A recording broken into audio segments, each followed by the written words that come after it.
68 करोड़ रुपए की परियोजनाओं के लोकार्पण शिलान्यास और गोरखपुर के युवाओं को आज तीसरी बार टैबलेट और स्मार्टफोन वितरण के इस कार्यक्रम में मंच पर उपस्थित भारतीय जनता पार्टी के क्षेत्रीय अध्यक्ष डॉक्टर धर्मेंद्र सिंह जी, माननीय विधायकगण श्री भदेबापुर सिंह जी, श्री शीतल पांडे जी, श्री संत प्रसाद जी, जिलाध्यक्ष श्री विष्णु सिंह जी, मत्स्य विकास निगम के अध्यक्ष श्री रमाकांत निषाद जी, ब्लॉक प्रमुख श्रीमती सुनीता सिंह जी, श्री ब्रजेश यादव जी, श्री अश्वनी जायसवाल जी, ब्लॉक प्रमुख प्रतिनिधि श्री संजय सिंह जी, पूर्वांचल विकास बोर्ड के सदस्य श्री विजय शंकर यादव जी, नगर पंचायत अध्यक्ष पीटीगंज गंगा प्रसाद जायसवाल जी,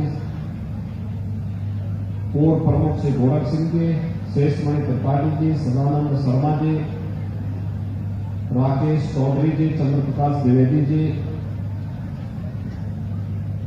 आज के इस कार्यक्रम में उपस्थित श्री गौतम सिंह जी, महेंद्र मिश्र जी, मकसूदन मिश्र जी, मृत्युंजय सिंह जी, ब्रजभूषण मिश्र जी,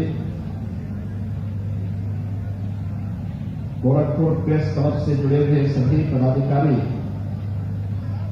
और भारी संख्या में यहां पर उपस्थित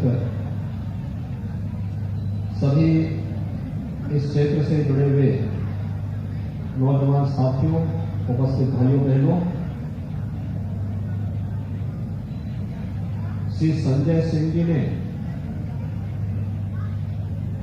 भरोइया में ब्लॉक मुख्यालय पर पूज्य महाराज जी की इस भव्य प्रतिमा की स्थापना करवाई है और आज इस प्रतिमा को यहां पर लोकार्पण किया गया है। मैं सबसे पहले इसके लिए संजय सिंह जी को और उनकी पूरी टीम को हृदय से धन्यवाद देता हूं कि उन्होंने इस भरोइया में पूज्य महाराज जी की मूर्ति की स्थापना की, क्योंकि भरोइया से पूज्य महाराज जी का विशेष लगाव था। यहां पर बाबा पित्तेश्वर नाथ मंदिर सरोवर का निर्माण हो या फिर यहां पर गुरु गोरखनाथ विद्यापीठ के निर्माण की कार्रवाई पूज्य महाराज जी के आशीर्वाद से प्रारंभ हुआ था और मंदिर के पुनरुद्धार की कार्रवाई समय समय पर उन्होंने की थी। यहां पर जब नया ब्लॉक बना और नया ब्लॉक बनने के बाद नई कार्यकारिणी गठित हुई तो श्री संजय सिंह जी ने यहां पर पूज्य महाराज जी की एक भव्य प्रतिमा ब्लॉक परिसर में स्थापित की है। मैं इसके लिए उनको और उनकी पूरी टीम को हृदय से धन्यवाद देता हूं और आज यहां पर भव्य प्रतिमा स्थापित हो चुकी है।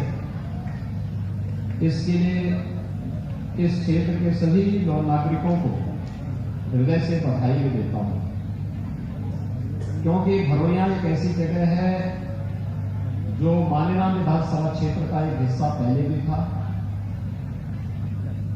गोरखपुर संसदीय क्षेत्र का हिस्सा हमेशा रहा और इस क्षेत्र से पूज्य महाराज जी 5 बार विधायक और 4 बार सांसद थे। यहां के एक व्यक्ति को वे चेहरे से पहचानते थे। जो नौजवान थे उन लोगों को उनके नाम से या उनके पूर्वजों के नाम से अगर वे परिचय देते थे तो सबको वे पहचान जाते थे। आज यहां पर उनकी भव्य प्रतिमा स्थापित हुई है। इस क्षेत्र में जनसेवा के साथ साथ सामाजिक समता के निर्माण के लिए यह प्रतिमा निरंतर प्रेरणा प्राप्त कर आप सबको प्रेरणा देगी। मैं इस अवसर पर एक बार फिर से आप सभी का इस कार्यक्रम में हृदय से अभिनंदन करता हूं। मित्रों, आज यहां पर 1000 छात्र छात्राओं को टैबलेट और स्मार्टफोन वितरण के साथ ही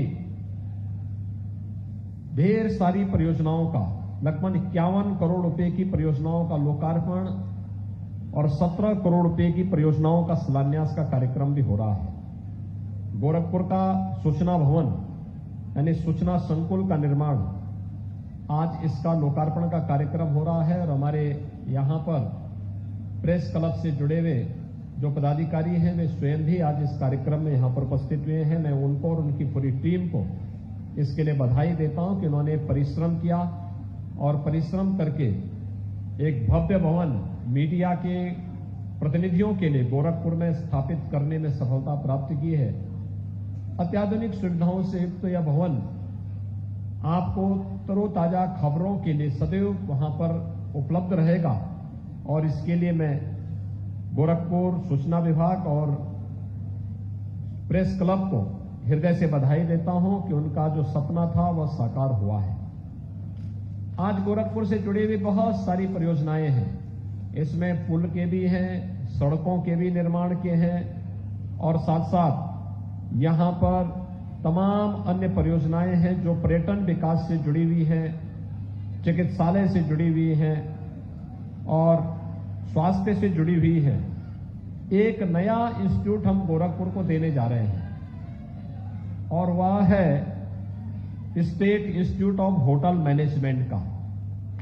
होटल मैनेजमेंट का एक नया इंस्टीट्यूट हम गोरखपुर को दे रहे हैं जिसकी लागत 16 करोड़ रुपए है और इसकी स्थापना गोरखपुर में गीड़ा में की जाएगी, जहां पर हम लोगों ने जमीन इसके लिए दे दी है, इसको सैंक्शन कर दिया है और बहुत शीघ्र अगले सत्र से हम लोगों का प्रयास होगा कि इस institute of hotel management, state institute of hotel management SIHM की स्थापना के साथ यहां पर यहां के लोगों को जो उससे जुड़े हुए स्पेसिफिक कोर्स होंगे उसको उस पाठ्यक्रम के साथ जुड़ने और युवाओं को अपना सुनहरा भविष्य आगे बढ़ाने का भी एक अवसर प्राप्त होगा।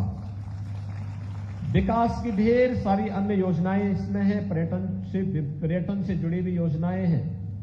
उन योजनाओं के लिए भी मैं गोरखपुर वासियों को और गोरखपुर के जनप्रतिनिधियों को हृदय से बधाई देता हूं। सबसे बड़ी बात है कि आज यहां पर हमारे युवाओं को एक बार फिर से टैबलेट और स्मार्टफोन वितरण की कार्रवाई हो रही है। हम लोगों ने तय किया है कि प्रदेश के हर स्नातक, प्रास्नातक युवा को या फिर इंटरमीडिएट पास करने के बाद जो युवा पॉलिटेक्निक, ITI या स्किल डेवलपमेंट का कोर्स कर रहा है या किसी प्रतियोगी परीक्षा की तैयारी कर रहा है, उस प्रत्येक युवा को भी हम लोग टैबलेट अथवा स्मार्टफोन उपलब्ध करवाएंगे। 1 करोड़ युवाओं को वर्तमान में हम लोग टैबलेट और स्मार्टफोन वितरण करने की कार्रवाई प्रारंभ कर चुके हैं। बहुत सारे युवा लखनऊ आए होंगे 25 दिसंबर को। 25 दिसंबर को स्वर्गीय अटल बिहारी वाजपेयी जी की पावन जयंती थी और इस अवसर पर लखनऊ में हम लोगों ने 60,000 युवाओं को एक साथ एक ही जगह पर हम लोगों ने टैबलेट और स्मार्टफोन वितरित किए थे। कल मैं वाराणसी में था। वाराणसी में मैंने 2000 युवाओं को एक साथ वहां पर टैबलेट और स्मार्टफोन वितरित किए। इससे पहले 30 दिसंबर को मैं गोरखपुर में था। गोरखपुर में मैंने गोरखपुर के 2000 युवाओं को टैबलेट और स्मार्टफोन वितरित किए। 28 को मैं स्वयं ही अभी मैं 3 दिन पहले अलीगढ़ और सहारनपुर में था। वहां के युवाओं को 2-2 हजार युवाओं को हमने टैबलेट और स्मार्टफोन वितरित किए। प्रदेश के अंदर हर एक जनपद में हम लोग टैबलेट और स्मार्टफोन पहुंचा रहे हैं और फिर हमारा प्रयास होगा कि इस कॉलेज वाइज, विश्वविद्यालय है, मेडिकल कॉलेज हो, इंजीनियरिंग कॉलेज हो, पॉलिटेक्निक हो, ITI हो, डिग्री कॉलेज हो, विश्वविद्यालय हो, यहां पर उन सभी छात्र छात्राओं के लिए ये टैबलेट और स्मार्टफोन उन्हें उपलब्ध करवाएंगे। इसमें 2 प्रकार की सुविधाएं हम अतिरिक्त देने जा रहे हैं। एक, ये टैबलेट और स्मार्टफोन जो हम लोग देंगे, ये टैबलेट और स्मार्टफोन में केवल टैबलेट और स्मार्टफोन उपलब्ध नहीं होगा। बहुत सारे गरीब बच्चे ऐसे होंगे जिनके मां बाप इसका खर्चा उठाने में हो सकता है उनके सामने संकट हो, और इसलिए सरकार ने तय किया है कि टैबलेट के साथ साथ डिजिटल एक्सेस, यानी जितना उसका खर्चा आता है उस खर्चे को भी सरकार उन बच्चों को उपलब्ध करवाने का कार्य करेगी। दूसरा, सरकार ने यह भी तय किया है अच्छा कंटेंट हम इसके साथ जोड़ करके इन बच्चों को उपलब्ध करवाएंगे, और दुनिया की जो सबसे अच्छी कंपनियां हैं उनको हम जोड़ रहे हैं, जो संबंधित छात्रों को, जो डिग्री कॉलेज में पढ़ने वाले छात्र होंगे उनको डिग्री कॉलेज के पाठ्यक्रम, उत्तर प्रदेश विश्वविद्यालय से जुड़े हुए जो पाठ्यक्रम होंगे, वह जो तकनीकी संस्थाओं से जुड़े होंगे उनको टेक्निकल एजुकेशन जो जुड़े हुए मेडिकल कॉलेजेस में पढ़ रहे होंगे उनको मेडिकल कॉलेज का पाठ्यक्रम, जो नर्सिंग में पढ़ रहे होंगे उनको नर्सिंग का, जो फार्मेसी पढ़ रहे होंगे फार्मेसी का, पैरामेडिकल का है पैरामेडिकल का, पॉलिटेक्निक वालों को पॉलिटेक्निक का, ITI वालों को ITI का पाठ्यक्रम हम उन बच्चों को उपलब्ध करवाएंगे, अच्छा कंटेंट उनको उपलब्ध करवाएंगे। लेकिन साथ साथ नई राष्ट्रीय शिक्षा नीति के अंतर्गत एक युवा जब अपना पढ़ाई का कार्यक्रम, अपनी पढ़ाई पूरी कर रहा हो, अपनी डिग्री के पाठ्यक्रम या डिप्लोमा के कार्यक्रम को ले रहा हो, उस दौरान ही वह अपना रास्ता तय कर सके केंद्र और प्रदेश सरकार की योजनाओं को उसके साथ जोड़ने का कार्यक्रम, खासतौर पर कि प्रधानमंत्री मुद्रा योजना क्या है, प्रधानमंत्री स्टार्टअप की योजना क्या है, प्रधानमंत्री स्टैंड अप की योजना क्या है, मुख्यमंत्री युवा स्वरोजगार की योजना क्या है, उत्तर प्रदेश की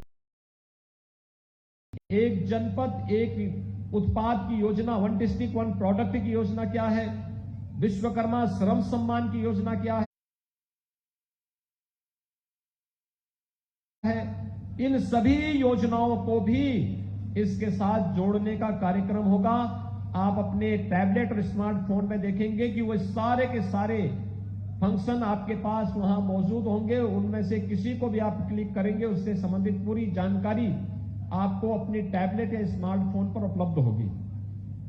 कोरोना का प्रकोप बढ़ता जा रहा है, और कोरोना की इस महामारी में न केवल ऑनलाइन एजुकेशन बल्कि ऑनलाइन एग्जामिनेशन के लिए भी हम तैयारी के लिए इस स्मार्टफोन और टैबलेट को उपलब्ध करवा रहे हैं। इसके अलावा किसी प्रतियोगी परीक्षा की तैयारी करनी हो, हम लोगों ने 10,000 ऐसे छात्र छात्राओं को जो किसी प्रतियोगी परीक्षा की तैयारी कर रहे हो, मेडिकल में नीट की तैयारी कर रहे हो, तकनीकी अच्छे संस्थान में जाने के लिए जेई की तैयारी कर रहे हो, या फिर वह एनडीए की, सीडीएस की, या फिर वे बच्चे किसी अन्य संस्थान में जाने की तैयारी कर रहे हो, चाहे वह यूपीएससी का हो या फिर उत्तर प्रदेश शासन से जुड़ी हुई किसी भी प्रादेशिक सेवा से जुड़ी हुई किसी भी प्रतियोगी परीक्षा की तैयारी, प्रदेश के अंदर हम निःशुल्क कोचिंग की सुविधा उपलब्ध करवा रहे हैं। और कोचिंग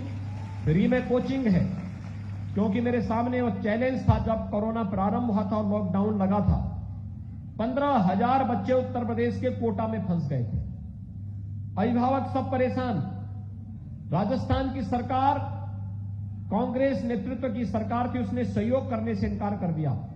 तब मैंने 500 बसेज उत्तर प्रदेश से भेजी, उनके साथ फोर्स भी भेजी, और सभी बच्चों को सुरक्षित उनके घरों तक पहुंचाने की कार्रवाई हम लोगों ने उस समय संपन्न किया था। और आज इसीलिए सरकार ने तय किया है उत्तर प्रदेश के युवाओं को प्रतियोगी परीक्षाओं की तैयारी करने के लिए उत्तर प्रदेश के बाहर जाने की नौबत ना ले पाए, इसके लिए अभ्युदय कोचिंग की क्लासेज हम उत्तर प्रदेश के अंदर प्रारंभ कर चुके हैं। ऑफलाइन भी है, ऑनलाइन भी है। और ऑफलाइन में या ऑनलाइन में जो इसमें हम पाठ्यक्रम दे रहे हैं बहुत अच्छा दे रहे हैं। जो लोग इस परीक्षा को उत्तीर्ण करने के बाद इसमें सफलता प्राप्त कर रहे हैं, उन लोगों को हमने इसके साथ जोड़ा है। अधिकारी हैं, हमारे जो जिलाधिकारी हैं, सीडीओ हैं, या फिर एसपी हैं, या आईपीएस हैं, पीपीएस हैं, पीसीएस हैं, या अच्छे चिकित्सक हैं या किसी भी फील्ड के उन लोगों को जिनके पास एक अनुभव है, उन लोगों को हमने इसके साथ जोड़ा है और वे अच्छा कोचिंग प्रदेश के अंदर दे रहे हैं। और ऐसे ही 10,000 ऐसे युवाओं को हम टैबलेट और स्मार्टफोन उपलब्ध करवा रहे हैं, जो अभ्युदय कोचिंग के साथ जुड़ करके विभिन्न प्रतियोगी परीक्षाओं की तैयारी भी कर रहे हैं। यानी प्रदेश का युवा अब अपने आप को केवल एक युवा नहीं, देश के सबसे ज्यादा युवा वाले प्रदेश, युवाओं के प्रदेश से नहीं, बल्कि वो अपने को एक स्मार्ट युवा भी कह सकता है, जब टैबलेट और स्मार्टफोन उसके हाथ में होगा और देश और दुनिया की सारी जानकारी उसके पॉकेट में होगी, तो उस दिशा से वह अपने आप को तैयार कर पाएगा। और आज ये सुविधा आपको उपलब्ध कराते हुए मुझे बहुत प्रसन्नता की अनुभूति हो रही है। मैं आज के इस अवसर पर आप सभी युवाओं से कहूंगा, देखिए, ज्ञान की कोई सीमा नहीं है, ये असीमित है। और जितना आप अर्जित कर सकते हैं अच्छे मार्ग पर, एक स्वस्थ प्रतिस्पर्धा को आगे बढ़ा करके, आपको उसके लिए अपने आप को तैयार करना होगा। अगर आप उसके लिए अपने आप को तैयार करते हैं तो मान करके चलिए कि आपका भविष्य उज्जवल है। जीवन में शॉर्टकट का रास्ता किसी व्यक्ति को तात्कालिक सफलता दिला सकता है, लेकिन अस्थायी सफलता नहीं दे सकता। अस्थायी सफलता के लिए व्यक्ति को परिश्रम के साथ ईमानदारी पूर्वक प्रयास करना होगा। और ईमानदारी पूर्वक प्रयास करने के लिए अगर आप आगे बढ़ते हैं तो जीवन में सफलता पग पग पर आपके साथ आती हुई दिखाई देगी। और आज ये हम सबका सौभाग्य है कि नए भारत का नया उत्तर प्रदेश इस दिशा में तेजी के साथ आगे बढ़ रहा है। उत्तर प्रदेश, हम लोगों ने पिछले 4.5 यानी 4.5 वर्ष हमारी सरकार को पूरे हो गए हैं, 5 वर्ष होने जा रहे हैं। और इन 4.5 वर्ष के दौरान हमारी सरकार ने प्रदेश के अंदर 4.5 लाख युवाओं को सीधे सरकारी नौकरी दी, 1,61,00,000 नौजवानों को रोजगार और नौकरी की सुविधाएं उपलब्ध करवाई और 60 लाख लोगों को स्वतः रोजगार के साथ जोड़ने का कार्य भी किया है।